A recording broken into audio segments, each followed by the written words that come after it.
ये चांद सा रोशन चेहरा, जुल्फों का रंग सुनहरा, ये झील सी नीली आंखें, कोई राज है इनमें गहरा। तारीफ करूं क्या उसकी जिसने तुम्हें बनाया।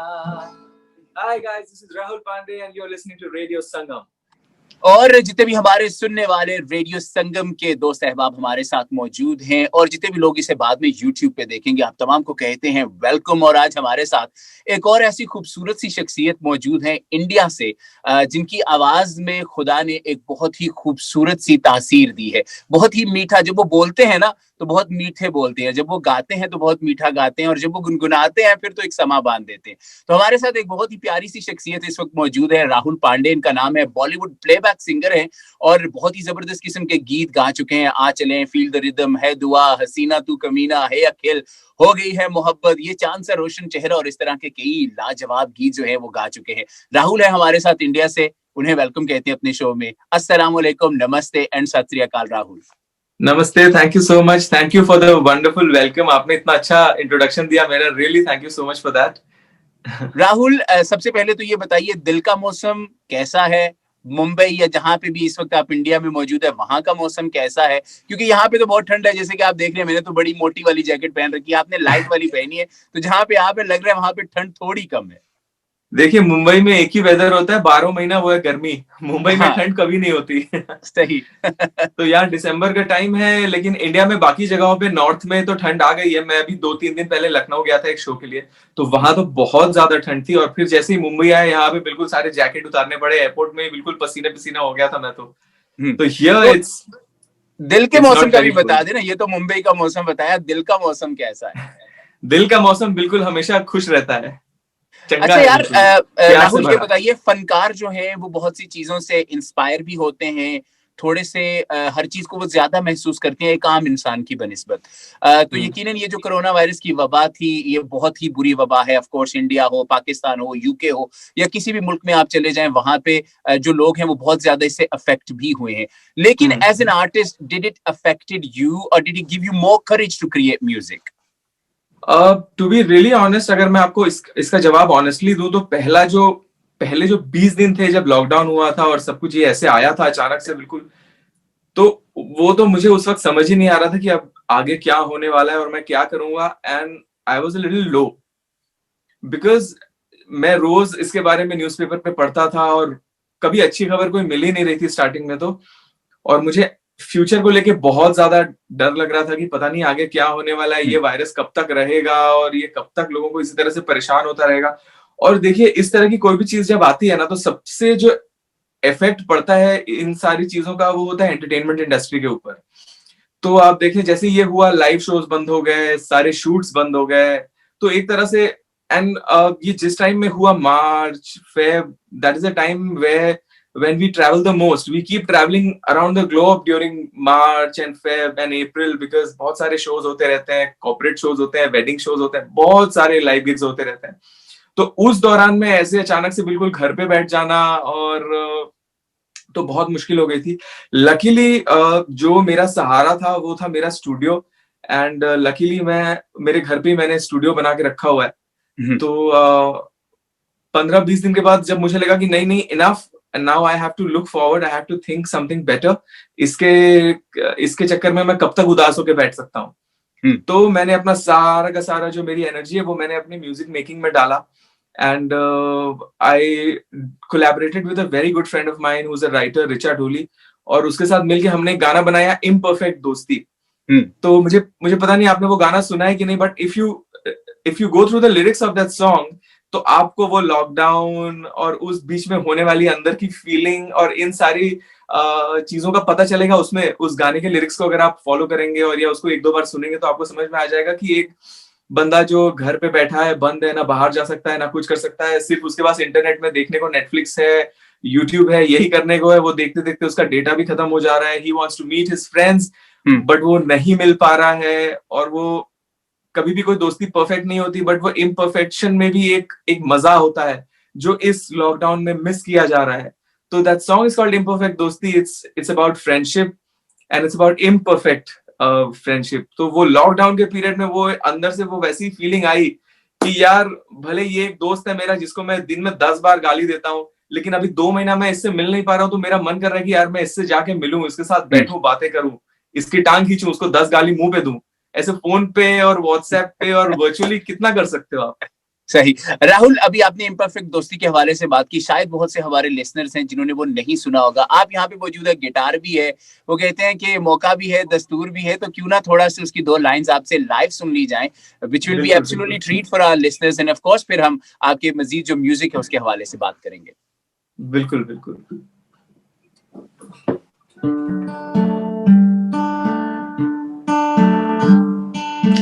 सैडनेस का बादल अब हटता नहीं, बातें हमारी भी थकती नहीं, दिल भी उदास है और मूड भी ऑफ है, फिर भी ये हो जाती नहीं।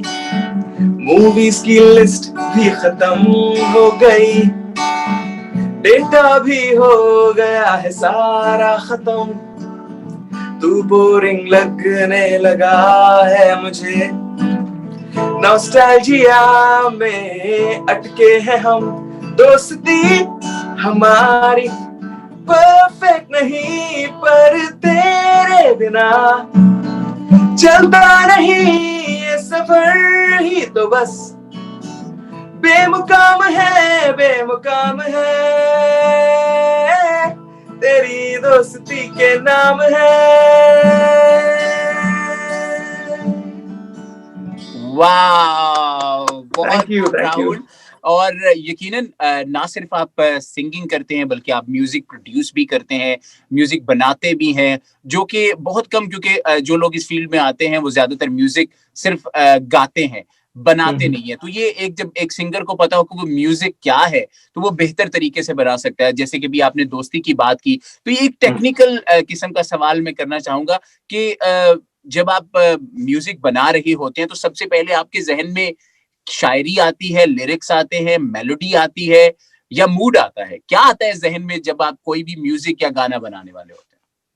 देखिए मैं एक चीज महसूस करता हूँ कि पहली बात तो ये कि मैं म्यूजिक को बिल्कुल भी टेक्निकल नहीं मानता हूँ, फर्स्ट पॉइंट। सेकेंडली मैं ऐसा मानता हूँ कि music is all about your feelings, ये सारी जज्बात की चीज है। अगर मतलब मैं कोई गाना गा रहा हूँ और सामने वाला मेरे उस जज्बात के साथ कनेक्ट नहीं कर पा रहा है तो वो उस गाने के साथ बिल्कुल नहीं कनेक्ट कर पा रहा है। तभी आप देखिए कोई सैड सॉन्ग सुन के आपका दिल रो पड़ता है, या कोई हैप्पी सॉन्ग सुन के आप इमीडिएटली बिल्कुल जॉयफुल हो जाते हैं। तो it's only and only because it's all about emotions. तो मेरे लिए जो सबसे इंपॉर्टेंट चीज है जब भी मैं कोई गाना बनाता हूँ, या whenever I work on a song, या कोई नई धुन, या even if I am writing something और उसकी इंस्पिरेशन, तो it's always the feel, the moment. जैसे कि फॉर एन एग्जाम्पल अगर मैं कोई ऐसा हार्ट ब्रेक सॉन्ग बनाने का सोचूंगा, या कभी मुझे एक ब्रीफ मिलेगा कि यार मुझे एक हार्ट ब्रेक सॉन्ग आपसे बनवाना है, तो मैं I'll go back and I'll think कि यार जो मेरा पहला प्यार था, जब मेरा ब्रेकअप हुआ था, तो मेरे दिल में क्या फीलिंग थी। एंड व्हाई आई से फर्स्ट लव, बिकॉज वो जो पहला टीनेज का जो प्यार होता है ना, वो बहुत ही प्योर होता है।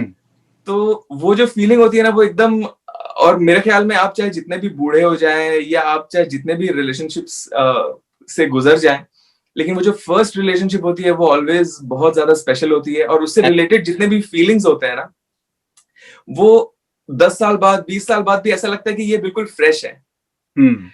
तो मैं हमेशा वैसे सोचता हूँ। तो अगर कोई हैप्पी सॉन्ग है तो लाइफ में कोई हैप्पी मोमेंट को सोचता हूँ, and then I try to write something और make a melody out of it. सही। अच्छा राहुल, अभी जैसे कि आपके जब हम गाने सुनते हैं, आ चलें, फील द रिदम, है दुआ, मुख्तलिफ हैं, हे अखिल एक साउथ का गाना है, मुख्तलिफ है बहुत। और जैसे कि जब हमारी आपसे ऑफ एयर बात हो रही थी तब भी आपने बताया था कि साउथ में आपने बहुत से ऐसे गाने हैं। यहाँ पे साउथ के लिसनर्स, अनफॉर्चुनेटली जिस एरिया ऑफ यूके हम हैं वहां पे साउथ के लिसनर्स कम है, लेकिन ऑफ कोर्स आपकी साउथ में बहुत बड़ी फॉलोइंग है, बहुत से लोग आपको वो साउथ के गानों की वजह से भी जानते हैं। बॉलीवुड एक बहुत बड़ी इंडस्ट्री है ऑफ कोर्स, लेकिन जॉनरा जब कभी भी आप म्यूजिक बनाते हैं, साउथ का म्यूजिक बनाते हैं, तो वो एक डिफरेंट जॉनरा है, क्योंकि यहाँ पे यूके में भंगड़ा बहुत ज्यादा इन है, तो यहाँ पे जो जो लोग हैं वो भंगड़ा बहुत ज्यादा पसंद करते हैं। आपके अपने दिल के करीब कौन सा जॉनरा है? जब आप गाना गाते हैं तो यार कहते हैं कि यार यार this is me, this is Rahul, ये राहुल का जॉनरा है, ये राहुल इसमें परफेक्ट है। तो देखिए मुझे ना मेरा जो जॉनर है जिसमें मैं मतलब बहुत ज्यादा कंफर्टेबल हूँ और नेचुरली जो ऐसे निकलता है वो लव सॉन्ग्स है। बट अनफॉर्चुनेटली अगर आप मेरे गाने देखें तो मुझे किसी कंपोजर ने एक भी लव सॉन्ग नहीं गवाया। तो मैंने जो जो मेरा पहला गाना था हसीना तू कमीना में, इट्स अ पेपी सॉन्ग और वो बिल्कुल मतलब एक एक इंसान के कमीनेपन के बारे में बात करता है। सेकंड गाना जो था वो जब भी मेट बोल के गाना था हीरो फिल्म में, that's a out and out bhangra song. वो मतलब बिल्कुल उसमें ढोल बज रहे हैं, सब बज रहे हैं, पंजाबी लिरिक्स है और बाकी feel the rhythm and all dance track. Hey Akhil भी आप देखो तो डांस ट्रैक है। बट जो जो मैं हूँ वैसे वैसे गाने मुझे आज तक कभी बॉलीवुड में मिले ही नहीं गाने को। तो मैं सोच रहा हूँ कि अब मैं खुद ही अपने गाने बनाऊं और मैंने कुछ लिखना भी शुरू किया है। And I think hopefully I release those songs this year. अब तो ये साल खत्म ही होने वाला है, may be in the coming year very soon. सही। अच्छा राहुल, जैसे कि बॉलीवुड के हवाले से किया, बॉलीवुड में काम करने का इतनी बहुत बड़ी इंडस्ट्री है और इंडिया बहुत बड़ा मुल्क है, बहुत बड़ा कंट्री है। नॉट ओनली इंडिया, पाकिस्तान से भी लोग वहां पे आके गाते हैं, दीगर ममालिक से भी बाहर के जो म्यूजिशियंस हैं, इंडिया ऑफ कोर्स यूके से बहुत से ऐसे म्यूजिशियंस हैं, कनाडा से बहुत से म्यूजिशियंस हैं जो जाते हैं। तो इतने बहुत से लोगों में से निकल कर बॉलीवुड में काम करना of course is a big achievement for any artist. लेकिन फिर बहुत ही बड़ी इंडस्ट्री होने का एक डिसएडवांटेज भी हो जाता है कि बहुत चॉइस होती है, जैसे कि जिसका आपने खुद भी जिक्र किया कि यार रोमांटिक गाने बहुत कम गवाए जाते हैं। तो क्या आप समझते हैं कि सेटबैक भी हो जाता है समटाइम जब इंडस्ट्री बहुत बड़ी हो जाए, या आप समझते हैं नहीं क्योंकि इंडस्ट्री बहुत बड़ी है तो टैलेंट को फ्लोरिश करने में ज्यादा मौके मिलते हैं? देखिए इस चीज के मतलब अगर आप देखें तो इसका प्लस भी है माइनस भी है। मैं प्लस पॉइंट ऑफ व्यू से ज्यादा सोचता हूँ, बिकॉज अगर इंडस्ट्री इतनी बड़ी नहीं होते, इतने टैलेंट्स को मौका नहीं दिया जाता तो शायद मेरे जैसे न्यू कमर को कभी कोई चांस ही नहीं मिलता। तो अगर आप उस तरह से देखें कि न्यू कमर के पॉइंट ऑफ व्यू से, तो मुझे लगता है कि ये it's a very good thing that today the composers have lots of choices, even the singers have lots of choices.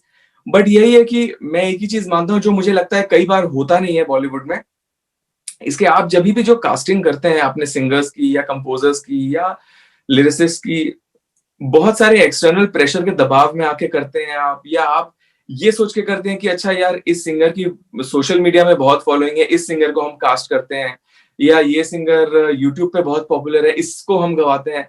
मेरे हिसाब से ये चीज थोड़ी अनफेयर है। आप नए लोगों को गवाएं, सारी चीजें करें, बट आप मेरे हिसाब से what I feel is that according to my opinion is that अगर कोई वॉइस आपके गाने को 100% सूट कर रही है, then as a composer you should fight for that. तो मुझे ऐसा लगता है कि बॉलीवुड में I think composers give in कर देते हैं कि कई बार लेबल्स बोलते हैं कि नहीं यार आप हमारा हमारा ये आर्टिस्ट है, आप इसको गवाओ and don't go with the new voice. कई बार डायरेक्टर्स बोल देते हैं, प्रोड्यूसर्स बोल देते हैं, कई बार एक्टर्स भी बोल देते हैं इस चीज को। तो ऐसा पहले नहीं होता था। पहले ऐसा होता था कि जो कंपोजर है वो एक 100% कॉल लेता था कि हाँ ये मेरा गाना है और मेरे इस ट्यून के हिसाब से ये वॉइस फिट बैठती है। तो आप देखें उस टाइम के जो भी गाने होते थे, कोई नई वॉइस भी अगर आती थी तो आप अगर उस वॉइस को एक बार रिप्लेस करें तो आपको लगेगा कि यार कोई और वॉइस शायद इस गाने को वो जस्टिस दे ही नहीं पाए। तो ये चीज अभी बॉलीवुड में है जो नहीं हो रही है, जो मुझे कभी कभी थोड़ा सा डिसहार्टन भी करती है as a new artist, because मेरे भी कई गाने हैं जो ऐसे जाते हैं और मैं स्क्रैचेस गाता हूँ और वो रिजेक्ट हो जाते हैं, बिकॉज कई बार लेबल्स बोलती है कि नहीं वी वांट आवर आर्टिस्ट और we want somebody who is really popular और really known on social media और who is a very very big name. But मुझे ऐसा लगता है कि नए सिंगर्स को इक्वली उतना मौका मिलना चाहिए, बिकॉज जो वेटरन्स है वो तो सालों से गाते आ रहे हैं और उन्होंने बहुत सारा काम कर लिया हुआ है। तो क्या पता, क्योंकि जो एक वेटरन है वो भी कभी एक न्यू कमर था, तो एब्सोल्युटली हमेशा वो फ्रेशनेस आती रहनी चाहिए। एंड बिल्कुल बिल्कुल। और बॉलीवुड, मैं समझता हूँ कि बॉलीवुड ने ना सिर्फ इंडियन आर्टिस्ट को बहुत आगे लेके आए हैं, बल्कि मेरा मुल्क पाकिस्तान है, मैं यूके में रहता हूँ, यहाँ से यूके से बहुत से ऐसे आर्टिस्ट हैं जिनको उन्होंने प्रमोट किया है, और पाकिस्तान से बहुत से ऐसे आर्टिस्ट हैं जिन्होंने इंडिया में जाके अपना नाम बनाया है, चाहे वो अपने मुल्क में भी बहुत बड़े आर्टिस्ट थे। लेकिन ऑफ कोर्स हर तरह का जितना भी टैलेंट है उसको प्रमोट करना चाहिए, और बॉलीवुड में वो प्रमोट किया जा रहा है, which is a very good plus. Rahul ये बताइएगा कि सारेगामा पे जो आपके कवर्स हैं मैंने सुने हैं, यार क्या कमाल के आपने कवर्स गाए हैं। एक पुराने गाने को गाना राहुल, मैं समझता हूँ क्योंकि अभी मेरा उस दिन मीशा से बात हो रही थी, उन्होंने एक अभी शायद आपने भी बूम बूम सुना, उनका बूम बूम एक आया है। बूम बूम अपने एरा का एक बहुत बड़ा गाना था, लेकिन उसको रीमेक करके दोबारा बनाना और उसको गाना मेरा ख्याल है कि प्रेशर हो जाता है। कभी आप पे प्रेशर हुआ जब आप कवर गाते हैं, यार ये बहुत बड़ा गाना है अपने दौर का, अगर मैंने गाया जस्टिस ना हुआ, कई बार यार सीरियसली करियर भी खत्म हो जाते हैं लोगों के, कि यार इसने तो ये गाने को खत्म कर दिया। तो कभी हुआ प्रेशर जब आप कवर बनाते हैं? देखिए, मुझे प्रेशर नहीं होता, बट मैं फीडबैक के लिए तैयार रहता हूँ, नेगेटिव फीडबैक के लिए।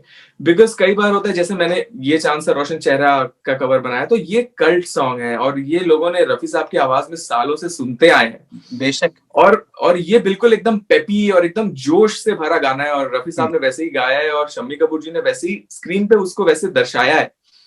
तो देखिए, तो उस गाने में बहुत सारी एनर्जी है। बट तो मैं ऐसे ही उस गाने को एक दिन सुन रहा था और मैंने उसके लिरिक्स देखे और मैं बोला, यार ये तो इतना रोमांटिक गाना है, why not I do it in my own romantic way, let's see कि पब्लिक को कैसा लगेगा। And I was really sure कि जो बिल्कुल एकदम हार्डकोर रफी साहब के फैंस हैं, वो बहुत गालियां देने वाले हैं और वो उसमें शायद बहुत नेगेटिव कमेंट्स भी लिखे हैं और वो डिसलाइक भी करें। बट मुझे लगा कि अगर मैं ये गाना गाता होता तो this would have been my interpretation to this classic. तो ये गैम्बल था कि मैंने लिया कि चलो देखते हैं पब्लिक इसको कैसे ले रही है। तो मैंने इसके अलावा मैंने और एक क्लासिक का भी रीमेक किया था, जो लता जी का एक सॉन्ग है, अजीब दास्तां है ये। तो अगर आपने वो गाना सुना है तो it's like a very groovy song. So when I remade it, I made it into a jazz track. तो अगर आप, मुझे पता नहीं आपने वो सुना है कि नहीं, बट अगर आप वो सुने तो आपको बिल्कुल ऐसा लगेगा कि आप कोई क्लब में हैं और जैज म्यूजिक वाली एक फील आ जाएगी। तो मैं यही मानता हूँ कि जब आप किसी गाने को रिक्रिएट कर रहे हो तो you have to own that song. और एक चीज बहुत इंपॉर्टेंट होती है कि जो एक गाने का एक एसेंस होता है, आप उस एसेंस को नहीं खराब कर सकते। अगर आप उसको बहुत ज्यादा बिगाड़ दोगे तो फिर तो वही बात हो जाएगी कि आपको आपका करियर खत्म ही हो जाएगा फिर। मूड कितना मैटर करता है एक गाने को गाते हुए? अगर आपका मूड बहुत अच्छा है तो गाना अच्छा गाया जाता है। क्योंकि मैं किसी से बात कर रहा था तो उन्होंने कहा, यार मैंने वैसी एक वोकल्स रिकॉर्ड करके भेज दिए, क्योंकि आपको पता है ये कोरोना का दौर है, आजकल जितने भी वोकल्स रिकॉर्ड हो रहे हैं, सिंगर्स घर से अपने स्टूडियो से वोकल भेज रहे हैं। तो उन्होंने कहा, मैंने वैसी एक स्क्रैच में, I was just recording, I sent it, that approved, but I did 26 goes after that, but feel नहीं हुई। तो क्या आप समझते हैं मूड मैटर करता है when it comes to singing? मैं आपको बताऊं, मूड सबसे ज्यादा मैटर करता है। I just give you a very small example. मैंने मुन्ना माइकल में जो गाना गाया था, फील द रिदम, वो जैसी उसका स्क्रैच गाया था मैंने यहीं पे, ये मेरा होम सेटअप है, this is my home studio and here is where I sang the scratch of that song. और वो मैंने कंपोजर हैं जो प्रणय, उन्होंने भेजा टाइगर श्रॉफ को एंड सारी टीम को, and they absolutely loved the song. एक बार में वो गाना मेरे स्क्रैच से लॉक हुआ था। उसके बाद फिर जब फाइनल हुआ कि ओके ठीक है, राहुल पांडे गाएगा इसको, he is doing justice to the song, मैं भी बहुत एक्साइटेड हो गया कि वाह। फिर कंपोजर ने बोला कि यार तुमने तो वो घर से गा के भेज दिया था, why don't we book a big proper studio and then we dub the song। तो हमने एक बहुत बड़ा बैंड्रा में एक स्टूडियो है वो बुक किया, एंड कम से कम 3-4 घंटे हम उस गाने को लेके लगे रहे। मैं गा रहा था, हमने थोड़ा सा ब्रेक भी लिया, बट एट द एंड जब हमने वो रिकॉर्डेड सुना और जो स्क्रैच था, जब दोनों को कंपेयर किया तो scratch was way way way better. तो कई बार ऐसा होता है ना कि कोई चीज आप पहली बार कर रहे हो और वो एकदम रियल इमोशन तुरंत बाहर आ जाते हैं। एब्सोल्युटली। वो चीज इतनी ज्यादा ऑनेस्ट हो जाती है, तो फिर आप उसको कॉपी करके रिक्रिएट करना चाहो वो आप नहीं कर पाते। तो वो मेरा ही गाया हुआ, मैं वो सेम फील कॉपी कर रहा था बट मैं नहीं कर पा रहा था। सही। तो इसके लिए आप देखें, जो रिकॉर्डिंग इंजीनियर्स होते हैं वो हमेशा, सिंगर जब आके पहली बार माइक में गाना शुरू करता है तो जो स्मार्ट इंजीनियर होता है वो हमेशा उस टेक को रिकॉर्ड कर लेता है, because most of the times that is the best take. Absolutely, absolutely. और यही यहाँ पे भी आपने जैसे बात की, आपने बहुत अच्छी बात रिमाइंड करवाई। मैं यहाँ पे जब भी कोई आता है आर्टिस्ट स्टूडियो में, तो मैं जब भी शाउट आउट होता है कुछ भी ऐसा, तो मैं कहता हूँ, यार आप शाउट आउट दे रहे हैं ना? कहते नहीं यार, ये दोबारा अभी रिकॉर्ड करना है। मैंने कहा नहीं, मैं रिकॉर्ड कर लेता हूँ, मैं इसमें से खुद ही एडिट कर लूंगा। सो यस, इट्स राइट, आपने बहुत अच्छी बात की कि वो मूड वाकईतन बहुत ज्यादा मैटर करता है। अच्छा राहुल, ये बताइए कि आपके जितने भी गाने हैं, है दुआ बहुत ही मुख्तलिफ गाना है, हो गई है मोहब्बत मुख्तलिफ गाना है, डुएट का भी इरादा है या अकेले गाने का ही? कोई प्रॉब्लम तो नहीं चल रहा भैया कि जिंदगी में अकेले रहते हुए अकेले ही गाने गाने, डुएट क्यों नहीं? अरे नहीं नहीं नहीं, ऐसी बात नहीं है। डुएट बिल्कुल आ चले, अगर आप सुने तो आ चले is a duet song. And it's a travel song जिसमें एक लड़का और एक लड़की दोनों साथ में ट्रैवल कर रहे हैं और गा रहे हैं, so it's a duet. Plus जब भी मेट जो गाना था, it's an out and out duet song. तो ऐसा नहीं है कि मैं सिर्फ सोलो गाता हूँ, डुएट भी गाता हूँ डेफिनेटली। हम्म। अच्छा राहुल, बताइए फिर किसके साथ कंफर्टेबल होते हैं? अभी आपने दो गाने खुद ही मेंशन किए, आ चले और जब वी मेट, दो मुख्तलिफ सिंगर्स के साथ आपने ऑफ कोर्स वो गाने गाए। तो या फ्यूचर में अगर आप, मैं ये सवाल करूं, क्योंकि जब कभी भी हमारे इंटरव्यूज होते हैं तो हम सवाल करते हैं कि यार आप किसके साथ कंफर्टेबल, या एक हर सिंगर की इंस्पिरेशन भी होती है, या कुछ ऐसी ऐसा दूसरे किसी सिंगर को सुनते हुए आप कहते हैं यार मैं इसके साथ गाना गाऊंगा ना तो मेरी आवाज बड़ी जचेगी, इसके साथ मेरी आवाज का वो टेम्पो बड़ा जबरदस्त किस्म का बैठेगा, वो फील बहुत अच्छी बैठेगी। तो ये भी बताइए कि इन दो गानों में जब आपने जिनके दोनों के साथ सिंगर्स के साथ गाया है, इनमें आपकी केमिस्ट्री किसके साथ अच्छी रही गाते हुए? और ऑफ कोर्स फ्यूचर में अगर किसी के साथ डुएट गाना चाहेंगे तो किसके साथ? इंडिया और पाकिस्तान दोनों से बताइएगा, फीमेल एंड मेल। अच्छा, तो देखिए, मैंने ना रिसेंटली अभी एक नेटफ्लिक्स की एक फिल्म है जिंगल जैंगल, उसमें एक गाना गाया, और वो डुएट है सुजैन डिमेलो के साथ। तो सुजैन डिमेलो, अगर आप फॉलो करते हैं तो she is an amazing amazing singer. उन्होंने स्लम डॉग मिलियनेयर पे भी गाया है और रहमान सर के बहुत सारे गाने गाए हैं। She is done lot of songs for Pritam also, और मेरी बहुत फेवरेट सिंगर है वो। तो जिंगल जैंगल का ये सॉन्ग जब हम डब कर रहे थे साथ में, हम दोनों की वॉइस सिलेक्ट हो गई थी इस गाने के लिए। एंड हम डब कर रहे थे और हमारी वॉइसेस इतने फ्लॉलेसली ऐसे जेल कर रही थी ना। और ऑनेस्टली आपको मैं बताऊं तो मैं कॉलेज के दिनों से उनको सुनता आ रहा हूँ और मैं उनका बहुत बड़ा फैन रहा हूँ। तो जब वो कैसेट्स के जमाने हुआ करते थे तो तब मैं कैसेट्स खरीदता था और मैं उसमें देखता था, उनका नाम लिखा रहता था। तो मैं सोचता था कि यार ये इतनी अच्छी सिंगर है, इसकी कितनी डिफरेंट आवाज है। और उस जमाने में अलका याग्निक जी गाती थी और अनुराधा पौडवाल, ये सिंगर्स गाते थे, तो इनका सिंगिंग स्टाइल बिल्कुल अलग था। और मुझे हमेशा से थोड़ा वेस्टर्न ज्यादा पसंद रहा है। And when Suzanne arrived in Bollywood, she had a different voice texture, और थोड़ा सा वेस्टर्न और थोड़ा सा एटीट्यूड वाला, थोड़ा सा स्टाइलिश। मुझे तो बहुत अच्छी लगती थी उनकी आवाज। तो बाय गॉड्स ग्रेस मुझे उनके साथ वो गाना गाने का मौका मिला। और जब हम रिकॉर्ड कर रहे थे तो मैंने ये चीज उनको कन्फ्रंट भी किया कि मैं आपका हमेशा से बहुत बड़ा फैन रहा हूँ, और it's a big day for me that I am doing a duet with you. तो अच्छा आप इंडिया बताइए, से, डुएट फ्यूचर में किसके साथ गाना चाहेंगे अगर मौका मिले? तो India and Pakistan of course, पहले फीमेल एंड देन फिर मेल। हाँ तो पाकिस्तानी आर्टिस्ट अगर फीमेल हो तो मैं मोमिना के साथ, I think I would love to do a duet with her. I think उनकी भी वॉइस वैसी है जो मतलब बीच में है, ना तो वो बहुत ज्यादा वेस्टर्न है और ना तो बहुत ज्यादा इंडियन है। और उनके साथ आई थिंक मेरी वॉइस बहुत ज्यादा जेल करेगी। और अगर मेल है तो एक ही है लेजेंड पाकिस्तान के, जिनके लिए मतलब मैं 7 समुंदर पार भी आ सकता हूँ रिकॉर्ड करने के लिए अगर मौका मिल गया तो। वो है आतिफ असलम, जिनका मैं बहुत बहुत बड़ा फैन हूँ। And I really love the way he sings, because मुझे ऐसा लगता है कि वो जब कोई गाना गाते हैं तो वो बहुत महसूस करके गाते हैं। उनकी वो जो एक इमोशंस होते हैं ना, वो बहुत ज्यादा बिल्कुल ऐसे डायरेक्ट दिल को टच कर जाती है उनकी आवाज। तो अगर आतिफ असलम के साथ कोई गाना गाने का मौका मिल गया तो definitely it will be like a dream come true for me. अब इंडिया से अगर फीमेल, ऐसी कोई फीमेल सिंगर और फिर मेल सिंगर जिनके साथ आप डुएट करना चाहें? तो मैंने इंडिया से तो एक बोला कि सुजैन डिमेलो है जिनके साथ वो मैं तो कर चुके ना आप, कर चुके, जिनके साथ आप करना चाहें। आई थिंक मैं नीति मोहन के साथ एक गाना गाना चाहूंगा। हमने एक साउथ में गाना किया भी था साथ में जो वर्कआउट नहीं हो पाया, मेरे मेरे वॉइस हटा दी गई थी उसमें से, बिकॉज डायरेक्टर जो थे उनको वो जो स्क्रैच वॉइस थी वो ज्यादा पसंद आ रही थी और उनको लगा कि मेरी वॉइस थोड़ी सी ज्यादा वेस्टर्न है। But even the composer said that mine and Niti's voice was really going really well. But शायद कभी ऐसा होता है कि स्टार्स नहीं वर्क करते और वो हटा दिया गया था। तो तभी मुझे लग रहा था कि यार नीति के साथ कभी कोई गाना गाऊंगा। And she is a very very sweet artist, very humble, और बहुत मजा भी आया था उनके साथ गाना रिकॉर्ड करने में मुझे। और मेल में तो केके है। केके इज अ लेजेंड, जो मतलब एब्सोल्युटली। बहुत सिंपल इंसान है, बहुत डाउन टू अर्थ इंसान है। और आई थिंक मुझे ऐसा लगता है कि एक आर्टिस्ट को बिल्कुल जैसे केके है वैसा होना चाहिए।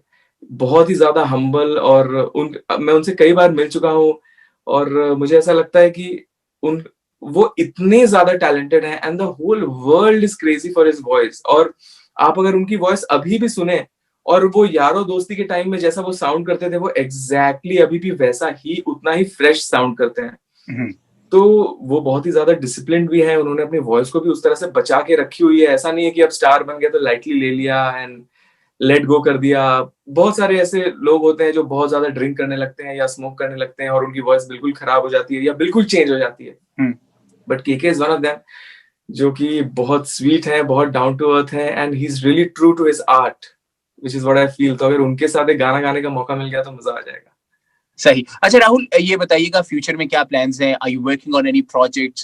कोई है ऐसा पाइपलाइन में, बॉलीवुड का कोई प्रोजेक्ट या आपका अपना पर्सनल प्रोजेक्ट या किसी और आर्टिस्ट के साथ कोई ऐसी कोलैबोरेशन जो हम 2021 में देखने वाले हैं? तो देखिए अभी 2021 में तो मैंने ये सोच के रखा हुआ है कि this year is going to be about my own music. Bollywood का काम तो अभी बहुत ठंडा पड़ा हुआ है बिकॉज ऑफ कोविड, शूट वूट भी नहीं हो रहे, तो गाने बहुत कम बन रहे हैं फिल्म्स के लिए। और मैंने भी बहुत कम स्क्रैचेस गाए हैं, बहुत ज्यादा कुछ ऐसा गाया नहीं है। बट मुझे ऐसा लगा कि जब ये कोविड आया और सब कुछ बंद हो गया, it really made me realise that I should work on my originals a little more, जो कि इससे पहले मैं बिल्कुल भी ध्यान नहीं देता था अपने ओरिजिनल्स में और मैंने कभी सोचा भी नहीं था कि मैं ओरिजिनल्स पे काम करूंगा। My entire focus was on Bollywood music. और जब बॉलीवुड म्यूजिक होता है तो उसमें ऐसा होता है कि आपको जिस गाने के लिए बुलाया जा रहा है आप वो गाना गाते हो। और कई बार ऐसा होता है कि वो गाना आपको शायद नहीं भी पसंद है फिर भी आप गा रहे हो बिकॉज आपको उसके लिए ही बुलाया गया है and you can't say no to a Bollywood song. But मुझे ऐसा लगता है कि it's time for me to explore myself as an artist. और मैं क्या हूँ, मेरे जो फैंस हैं वो सिर्फ मुझे मेरे बॉलीवुड गानों से ना जानते हुए मेरे अपने गानों से भी जाने। और इसके लिए जब मैंने ये इम्परफेक्ट दोस्ती किया तो उससे मुझे बहुत अच्छा और पॉजिटिव फीडबैक मिला। एंड 2-3 गाने मैंने लिखे हैं और 2021 में वो सब रिलीज होंगे। आई एम होपिंग कि शूट करने के लिए जल्दी से सारी चीजें खुल जाए तो मैं अच्छे से शूट भी कर पाऊँ उसको। अदरवाइज लिरिकल वीडियोस बना बना के डालूंगा, आपको भेजता रहूंगा। डेफिनेटली। रेडियो संगम में आप प्लीज उसको प्ले करें। एब्सोल्युटली प्ले करेंगे राहुल। हम जब भी कोई हमारे पास मेहमान आता है तो हम उनके साथ एक गेम खेलते हैं जिसमें हम उनसे कोई ना कोई जो सॉन्ग है वो गेस करवाते हैं। तो लेट्स सी, आप गेस करते हैं और फिर अगर आप गेस करते हैं तो फिर आपको वो थोड़ा सा गुनगुनाना भी पड़ेगा हमारे जितने भी सुनने वाले हैं उन तमाम के लिए। तो पहला गाना, are you ready? Yes yes absolutely.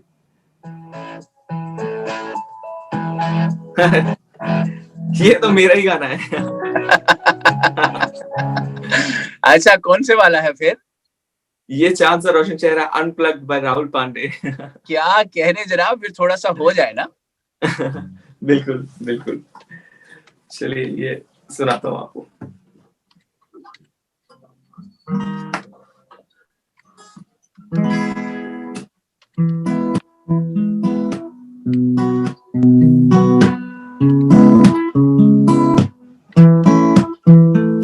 ये चांद सा रोशन चेहरा, जुल्फों का रंग सुनहरा, ये झील सी नीली आंखें, कोई राज है इनमें गहरा। तारीफ करूं क्या उसकी जिसने तुम्हें बनाया।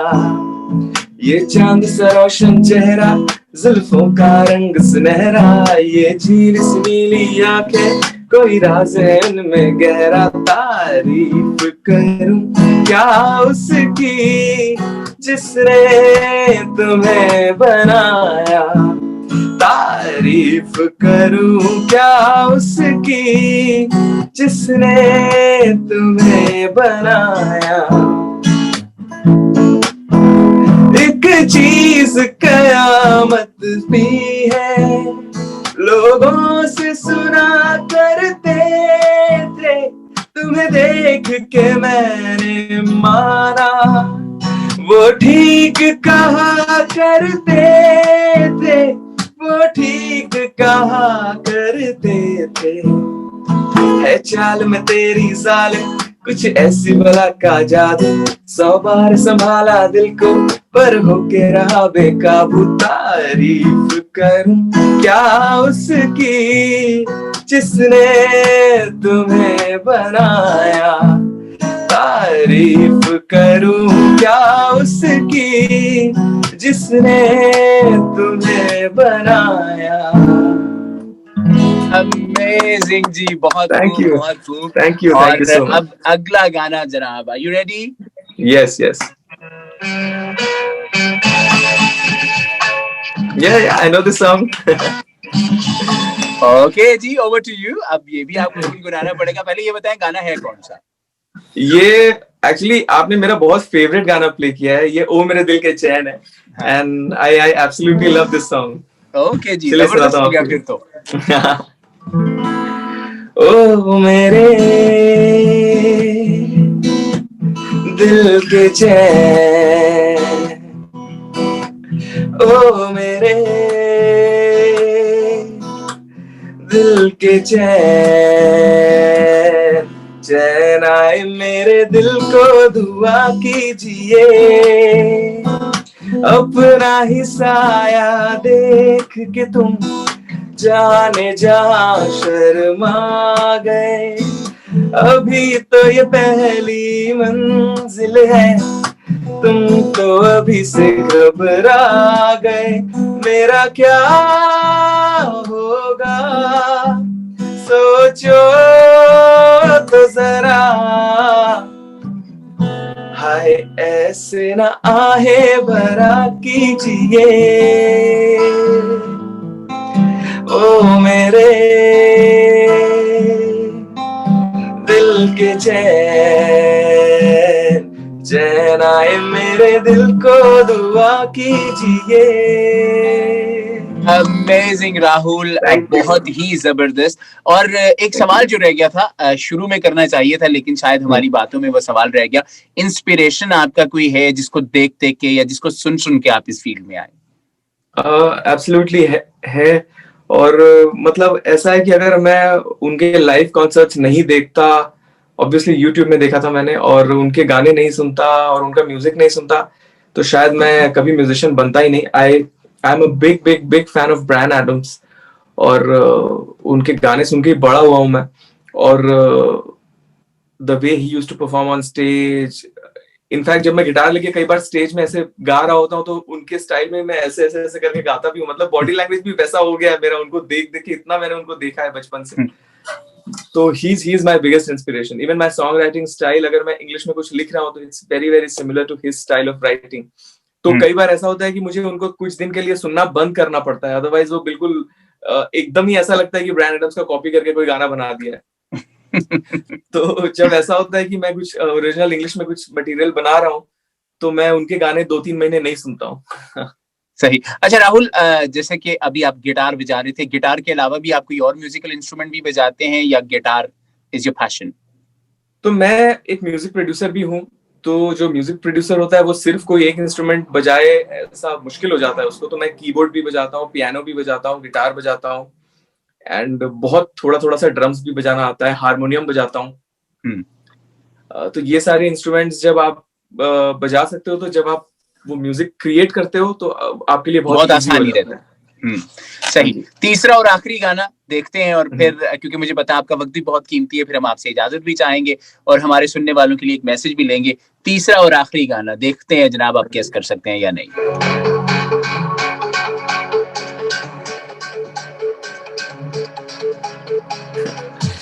कर दिया मैंने। जनाब, इस गाने का नाम है आ चले, ये मेरा ही गाना है। That's so sweet of you to play this song. मैंने सोचा, हम अक्सर, मैं यूजुअली करता यही हूँ कि मैं पुराने गाने प्ले करवाता हूँ। मैंने सोचा क्यों ना आपसे, क्योंकि मैंने जब आपका आज चले थोड़ा सा सुना था, मुझे बहुत अच्छा लगा, बहुत ही स्वीट आपने गाया, तो मैंने सोचा क्यों ना एक लाइव ट्रीट अपने लिए ले ली जाए। Thank you so much. मैं तो शायद ये गाना भूल भी गया हूँ, ये 2-3 साल पुराना गाना है, बट लेट मी सी अगर मुझे याद है तो, बट थोड़ा सा तो याद होगा डेफिनेटली। काफी वक्त पहले था ये गाना। आ चले हम कहीं अनजान राहों पे यारा, ना मिले कुछ अगर ख्वाबों से कर ले गुजारा, गम को भरे गुब्बारे में चल उड़ा दे अब यहाँ, हम हैं अभी कल हो नहीं, पल में बदले जहां,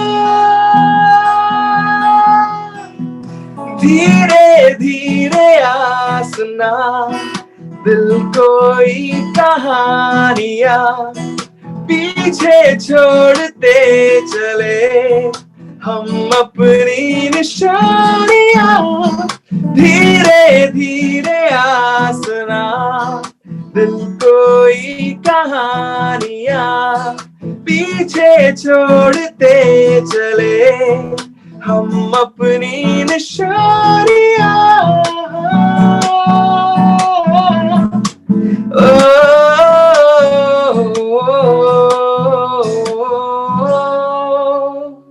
Wow, so amazing, Rahul. And thank you. From Radio Sangam, of course, और जितने भी हमारे सुनने वाले हैं, जब वो आपकी इस इंटरेक्शन को सुनेंगे, of course they will love it. And हम चाहेंगे कि आइंदा आपकी जो भी कोई भी आप प्रोजेक्ट जिस पे आप काम करें, आप रेडियो संगम को अपनी मेल लिस्ट में नंबर 1 पे कर दें, ताकि आपका जितना भी जो भी प्रोजेक्ट्स हो वो हम तक पहुंचते रहें, और हम अपने जितने भी यहाँ पे सुनने वाले, आपके चाहने वाले फैंस यूके में बिलखुसूस मौजूद हैं, उन तक वो आपका काम जो है वो पहुंचाते रहें। बिल्कुल, that's really sweet of you, thank you so much. एक आर्टिस्ट के लिए इससे बड़ी कोई बात नहीं होती कि वो जो चीज क्रिएट कर रहा है या वो जिस प्रोडक्ट का हिस्सा है वो लोगों तक पहुंचे। तो जब हम कोई बॉलीवुड गाना करते हैं तो वो पूरे वर्ल्ड में प्रमोट होता है और वो ऐसी हर जगह अवेलेबल होता है और हर जगह पहुंच जाता है। But the real challenge is when you do an original, आप कोई इंडी गाना कर रहे हो, that is the real challenge कि वो गाने सही ऑडियंस तक पहुंचे। So we assure you from Radio Sangam, we will always be with you here, और आपका जितने भी काम होगा वो हम आपके चाहने वालों तक डेफिनेटली पहुंचाते रहेंगे। राहुल, चैलेंजिंग मार्केट है, म्यूजिक बहुत ज्यादा लोग हैं इस फील्ड में, बहुत से यहाँ पे यूनिवर्सिटी ऑफ हडर्सफील्ड है जिसमें लोग जो हैं वो म्यूजिक सीख रहे हैं, पढ़ रहे हैं, स्टूडेंट्स हैं जो यहाँ पे यूके में, आपको पता है बहुत ज्यादा पैशन है भंगड़ा म्यूजिक का बिलखुसूस, बहुत से लोग हैं जो अपना इस फील्ड में अपना जो करियर है वो बनाना चाहते हैं। आप बहैसियत एक एस्टैब्लिश्ड, माशाल्लाह से आप एक सिंगर हैं अब, तो बहैसियत एन एस्टैब्लिश्ड सिंगर, आप उनको क्या एडवाइस देना चाहेंगे कि म्यूजिक को पैशन समझ के करें या मोहब्बत समझ के करें, किस तरीके से उनको म्यूजिक करना चाहिए ताकि ये सिर्फ ये ना हो कि रिस्क तो ऑफ कोर्स आना चाहिए, रोटी तो ऑफ कोर्स इसी से बहुत से लोगों की आती है और आनी भी चाहिए, लेकिन जब तक अगर वो फील नहीं है तो फिर म्यूजिक नहीं हो पाएगा। आप बहैसियत एन आर्टिस्ट क्या मैसेज देना चाहेंगे? तो मैं यही बोलना चाहूंगा कि कभी भी आप एज एन आर्टिस्ट, जितने भी न्यू कमर्स हैं और जो भी इस फील्ड में काम करना चाहते हैं, जो भी म्यूजिक करना चाहते हैं, उन सबको मैं यही कहना चाहूंगा कि आप इंस्पायर हो, बहुत बहुत अच्छी बात होती है ये, बट आप जब अपना म्यूजिक करें तो उसमें आप जो हो वो नजर आना चाहिए। अगर आपके म्यूजिक में कोई और नजर आ रहा है, then it's not really that honest music, I would say. तो मैंने बहुत सारे लोगों को देखा है, मैंने बहुत सारे न्यू कमर्स को भी सुना भी है और उनका म्यूजिक भी सुनता रहता हूँ। तो जो नए कंपोजर्स होते हैं, जो कोई भी चीज जब बहुत ज्यादा हिट हो रही है, जैसे फॉर एग्जांपल सूरज डूबा है गाना बहुत हिट हो गया, तो उसके बाद मैं अगर नए लोगों के यहाँ जा रहा हूँ और उनके गाने सुन रहा हूँ तो मैं देखता हूँ कि 10 में से 7 गाने बिल्कुल ऐसा लगता है सूरज डूबा है कि कोई कॉपी सॉन्ग बने।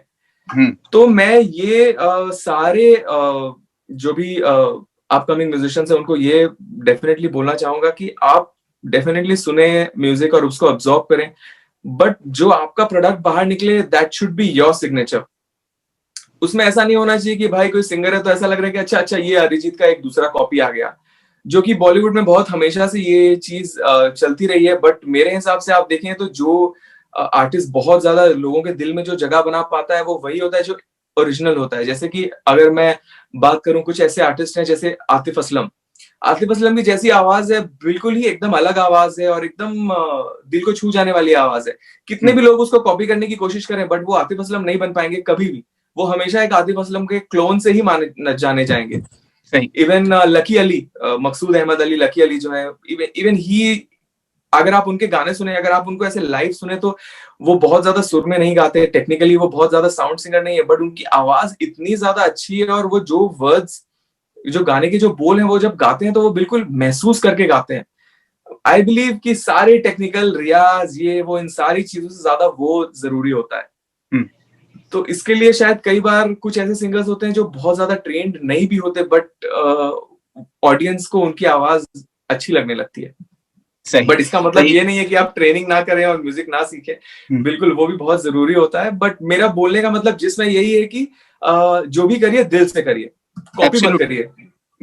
Sahi Rahul, it was a pleasure having you and it was privilege for us to have you here at Radio Sangam और बहुत जबरदस्त आपकी आवाज है और हम चाहते हैं कि जितने भी सुनने वाले हैं वो आपको यूं ही सपोर्ट करते रहें। और मैं चाहूंगा इस अगर आप अपनी जो सोशल मीडिया की डिटेल्स हैं, जैसे आपका इंस्टा है, यूट्यूब है, आपका फेसबुक है, अगर वो आप हमारे सुनने वालों को बता दें ताकि कोई अगर आपसे लाइव इंटरेक्ट करना चाहे तो फिर वो खुद ही आपसे लाइव इंटरेक्ट कर सकें, आपके गाने सुन सकें जब भी कभी आप कोई लाइव सेशंस करते हैं। तो प्लीज अपनी सोशल मीडिया डिटेल्स बता दीजिए। बिल्कुल, पहले तो मैं बोलना चाहूंगा it was an honour for me to come here and speak to you. बहुत मजा आया मुझे आपसे बात करके और बहुत अच्छा लगा। आई होप जो रेडियो संगम के लिसनर्स हैं उनको भी अच्छा लगा होगा, हमारी इस कन्वर्सेशन को सुन के उनको भी मजा आया होगा, कुछ अलग सुनने को मिला होगा। तो अगर आप सबको मेरा म्यूजिक अच्छा लग रहा है and if you would like to follow me on social media @Rahul Pandey live is my handle, @Rahul Pandey LIVE, which is my handle for Instagram and Facebook। और YouTube में जो मेरा चैनल है उसका नाम है राहुल पांडे ऑफिशियल। तो इस मेरे YouTube के चैनल में थोड़ी सी कंट्रोवर्सी है। There is another singer called Rahul Pandey जो भोजपुरी गाने गाता है और थोड़े से चीप डबल मीनिंग के भी गाने उसके काफी सारे होते हैं। मैं वो नहीं हूँ। तो मैंने देखा कि मैंने जो अपने चैनल का नाम रखा उसने भी उसको कॉपी करके सेम चैनल का नाम रख दिया राहुल पांडे ऑफिशियल। तो मेरे ख्याल से आप सब मेरे कवर्स जो हैं जैसे अजीब दास्तां है ये, या खैरियत पूछो का मैंने कवर किया है, कौन तुझे यूं प्यार करेगा, तेरे संग यारा, इन सब गानों का कवर किया है। तो जिस चैनल में आपको ये सारे कवर्स दिखे आप उसको जाके सब्सक्राइब करें, राहुल पांडे ऑफिशियल उस चैनल का नाम है। आई think I should change my YouTube channels handle, but वो उसकी वजह से कंफ्यूजन हो जाता है कई बार लोगों में। और कई बार मुझे ऐसे लिसनर्स पूछते हैं कि आप ऐसे गाने भी गाते हो क्या? तो मैं कई बार थोड़ा सा, ऐसा नहीं है कि भोजपुरी लैंग्वेज में कोई प्रॉब्लम है, it's a very sweet language. मैं खुद नॉर्थ इंडिया से हूँ, तो हमारे जो भी नेबरिंग स्टेट्स है वहां पे भोजपुरी लैंग्वेज ही बोली जाती है। वहां पे बहुत रिच वहां का फोक म्यूजिक भी है। बट कई बार ऐसा होता है ना कि कुछ चीप गाने बनते हैं और लोग वो करना शुरू कर देते हैं। तो ये जो दूसरे राहुल पांडे महाशय हैं यही करते हैं और इनके वजह से मुझे कई बार फेस करना पड़ जाता है, बैड नेम भी मिलता है। बिल्कुल राहुल, बहुत अच्छा लगा आपसे बात करके और यकीनन आपका जब भी कोई म्यूजिक आएगा हम आपके लिए यहाँ पे, और आपके जो फैंस हैं वो भी हमेशा आपको यूं ही सपोर्ट करते रहेंगे। और हम यही चाहेंगे कि इसी तरह बेहतरीन और खूबसूरत, जैसे कि आपने ये एंड वाली बात की कि काम ऐसा करना चाहिए जो दिल से हो और इतना अच्छा काम हो कि जो इंसान फैमिली में एटलीस्ट बैठ के देख सके, सुन सके। और वही आप इसी तरह से अपना काम करते रहिए और हमारी सपोर्ट आपके साथ रहेगी। और हम यही चाहेंगे कि आप इसी तरह यूं ही अच्छे वाले एंटरटेनमेंट वाले गाने हमारे लिए लेके आते रहें और हम यूं ही आपके म्यूजिक से और आपकी खूबसूरत सी मीठी सी बातों से एंटरटेन होते रहें। बहुत बहुत शुक्रिया आपका। Thank you so much. और मैं आपको भी एक छोटी सी गुजारिश करना चाहूंगा कि आप ये जो उर्दू के पोएट्री वगैरह के वीडियोस बनाते रहते हैं, आप प्लीज ये बनाते रहें, क्योंकि मैंने आपके 4-5 वीडियोस देखे इंस्टाग्राम पे और मुझे बहुत अच्छे लगे। Thank you very much. उसमें बहुत अच्छे मैसेजेस भी होते हैं कई बार, और मैं तो उससे वो सुन के काफी उर्दू भी सीख जाऊंगा। बहुत शुक्रिया, थैंक यू वेरी मच। आपकी मोहब्बत है भाई, बहुत शुक्रिया। अपना बहुत सा ख्याल रखिएगा। बहुत जल्द आपसे जब कभी भी आप यूके आए तो आपसे मुलाकात भी होगी। Absolutely. Thank you so much. Thank you, Rahul. Take care. Bye-bye. Hi everybody, this is Rahul Pandey. Keep listening to Radio Sangam and do tune into Tanveer Mera Veer.